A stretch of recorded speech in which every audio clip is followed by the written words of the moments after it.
Mega parents teachers meeting 2.0 కు స్వాగతం. పిల్లలు ఏంటి పిల్లలు బాగున్నారా? ఏంటంతా 8th క్లాస్ అందరూ బాగా చదువుకుంటున్నారా? ఓకే, ఈరోజు మనందరం కూడా మీ సోషల్ సైన్స్ అంతా కూడా మీకు ఒక అవగాహన ఉంది, అవునా కాదా? మీ టీచర్ బాగా చెప్తున్నాడా? ఓకే, ఈ సంవత్సరం మీరంతా కూడా 8వ తరగతిలో సోషల్ సైన్స్ చదువుకుంటున్నారు. ఇప్పుడు మనం ఈరోజు ఒక పని చేద్దాం. సిద్ధంగా ఉన్నారా? అందరూ అటెన్షన్ లో ఉన్నారా? వేరే ఎక్కడ ఆలోచనలు ఉన్నాయా? మళ్ళా నేను అడిగి చెప్పగలుగుతారా? నేను చెప్పింది యాజ్ ఇట్ ఈజ్ మీరు చెప్పాలి, సరేనా? సిద్ధమేనా?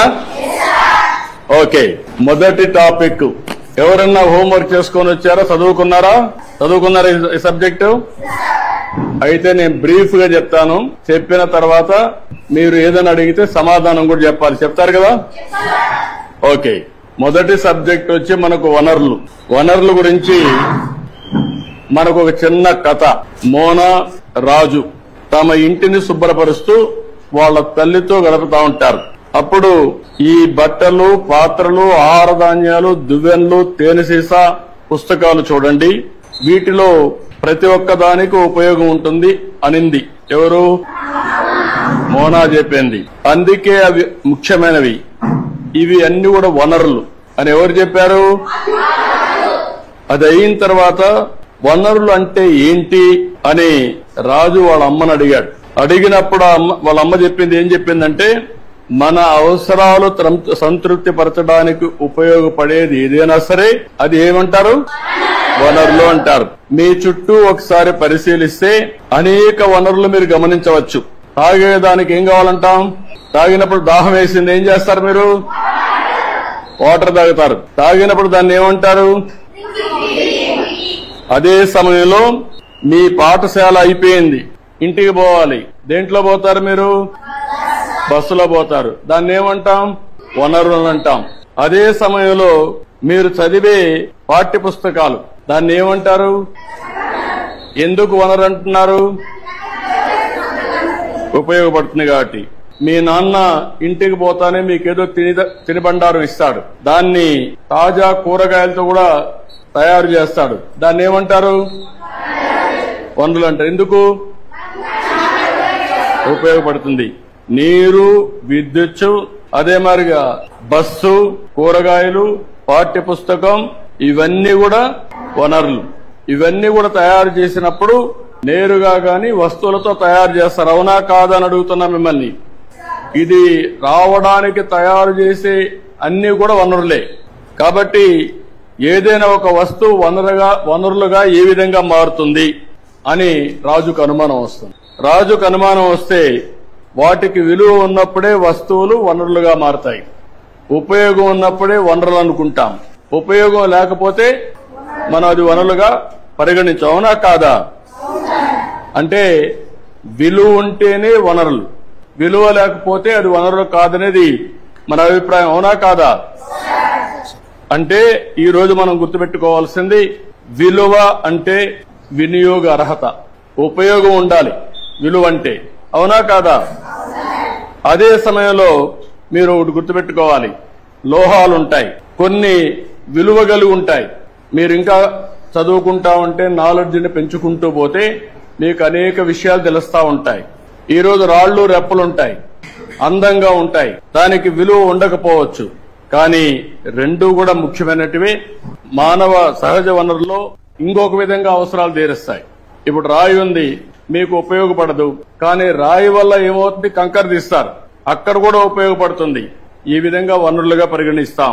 సమయాన్ని బట్టి వనరుల యొక్క విలువ పెరుగుతుంది, అవునా కాదా? ఈ విషయంలో మీరు ఒకసారి చూస్తే, మీ ఇంట్లో ఒకరుంటారు, మీ ఊర్లో ఆయుర్వేద మెడిసిన్ చేస్తా ఉంటారు, కానీ దానికి విలువ లేదనుకుంటాం. కానీ దాన్ని పేటెంట్ చేసి దాన్ని గాని మార్కెటింగ్ చేయగలిగితే ఆటోమేటిక్ వేల కోట్ల రూపాయలు వస్తాయి. దానికి కావాల్సింది తెలివి కావాలి, పేటెంట్ చేసుకోవాల్సిన అవసరం ఉంది.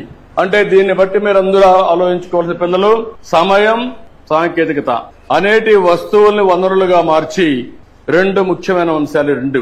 ఇలాంటివి మనం ఆలోచించినప్పుడు మీరు చాలా సమస్యలు చూస్తూ ఉంటారు, సమాజంలో చాలా వనరులు చూస్తూ ఉంటారు. ఆ వనరుల్ని మీరు నెక్స్ట్ లెవెల్కి తీసుకపోతే దానికి కావలసిన జ్ఞానం కావాలి, చదువు కావాలి, ఇన్నోవేషన్ గా తయారు కావాలి. అప్పటికే దానికి విలువ పెరుగుతుంది. వనరులు అనేటివి 3 రకాలు ఉంటాయి. సహజ వనరులు, ఈరోజు కొండలు ఉన్నాయి, మీరు సృష్టించారా? ఎక్కడి నుంచి వచ్చాయి? నేచురల్ గా వచ్చాయి. ఈరోజు నీళ్లున్నాయి, ఎక్కడి నుంచి వస్తున్నాయి?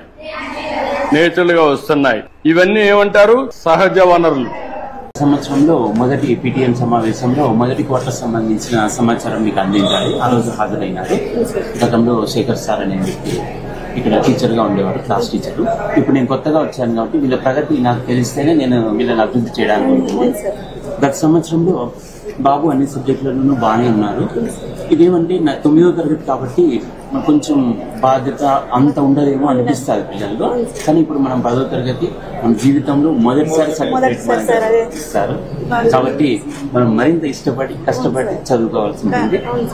మేము మా వైపు నుంచి 9 గంటల నుంచి 5 గంటల వరకు బడిలో ఉంటారు. నేనైతే ఇదే గ్రామం కాబట్టి అందుబాటులో ఉంటా, ఏ సమయంలో ఉండొచ్చు. నా నుంచి ఏమైనా సహకారం కావాలంటే చెప్పండి, సూచనలు ఇస్తే ఆ ప్రకారం నేను నడుచుకుంటాను. ఇప్పుడు మీకు ఇక్కడ చూసినప్పుడు మార్క్స్ పోయినసారి నీది తెలుగులో 69, హిందీలో 67, ఇంగ్లీష్లో 64, mathematics 78, science 80, social studies 74. 3 B2 వచ్చింది, 3 B1 వచ్చింది. 70 కంటే తక్కువ వస్తే B2 కింద వస్తావు, 70 కంటే ఎక్కువ వస్తే B1 వస్తావు. ఇప్పుడు ఓవరాల్ గా వచ్చే B1 వచ్చావు. నెక్స్ట్ ఏముంది? ఏం రావాలి? ర్యాంకు A1 రావాలి. A1 వస్తే నీకు సీట్ ఇంజనీరింగ్ వస్తుందా? దానికి కూడా బాగా చదువుకోవాలి కదా. ఇప్పుడు నుంచి ఇంప్రూవ్ చేసుకుంటావా? నమ్మకమేనా? ఇంప్రూవ్ చేసుకోకపోతే నష్టపోతావు జీవితం అంతా. ఇప్పుడు మొత్తం కలిసి నెలలో జూన్ లో 15 రోజులకు వచ్చావు, స్కూల్స్ జరిగింది. 14 రోజులు వచ్చావు, 1 రోజు రాలేదు. ఏంటి, ఎక్కడికి పోయావు? అమ్మా నాన్నకి చెప్పావా లేదంటే మొగటావా? ఫీవర్ వస్తా చెప్పాడా? ఓకే. ఇవన్నీ కూడా కంప్యూటరైజ్ చేస్తున్నాం. మీకు అన్ని విధాలా మేము అండగా ఉన్నాం అంటే అమ్మా. ఇప్పుడు ఇద్దరికి ఇచ్చాం కదా డబ్బులు కూడా. ఫస్ట్ టైం కదా, 26,000 ఇచ్చాం. స్కూల్ కూడా బాగుంది కదా, ప్రైవేట్ స్కూల్ బాగుంది కదా. మధ్యాహ్నం భోజనం కూడా పెడుతున్నారు కదా, బట్టలు కూడా పెట్టారు కదా, అన్ని ఉన్నాయి కదా. ఇప్పుడు మీరు బాగా పిల్లల్ని చదివించాలి కదా. అందుకే సార్ మేము మాకు కొంచెం హెల్ప్ఫుల్ గా ఉంది సార్ మీరు ఇచ్చినటువంటి. నువ్వు రాసేసుకున్నావు క్యారియర్ ఆస్పిరేషన్ ఇంజనీర్ కావాలని, కంప్యూటర్ ఇంజనీర్ కావాలని రాసుకున్నప్పుడు సాధించాలి. మ్యాథమెటిక్స్ లో గుడ్ ఇన్ మ్యాథమెటిక్స్ అవి కూడా రిఫ్లెక్ట్ అయినాయి. మ్యాథమెటిక్స్ కన్నా సైన్స్ లో ఎక్కువ వచ్చాయి, 80 వచ్చాయి. Drawing diagram okay. ఇప్పటికైతే తృప్తికరంగా ఉంది.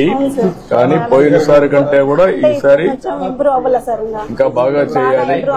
ఏమా ఇంకా ఇంప్రూవ్ కావాలి. నీ మనసులో అనునిత్యం జ్ఞాపకం రావాలి. మీ తల్లి తండ్రి కష్టపడిన విధానం నీకు ఒక ఆలోచన రావాలి.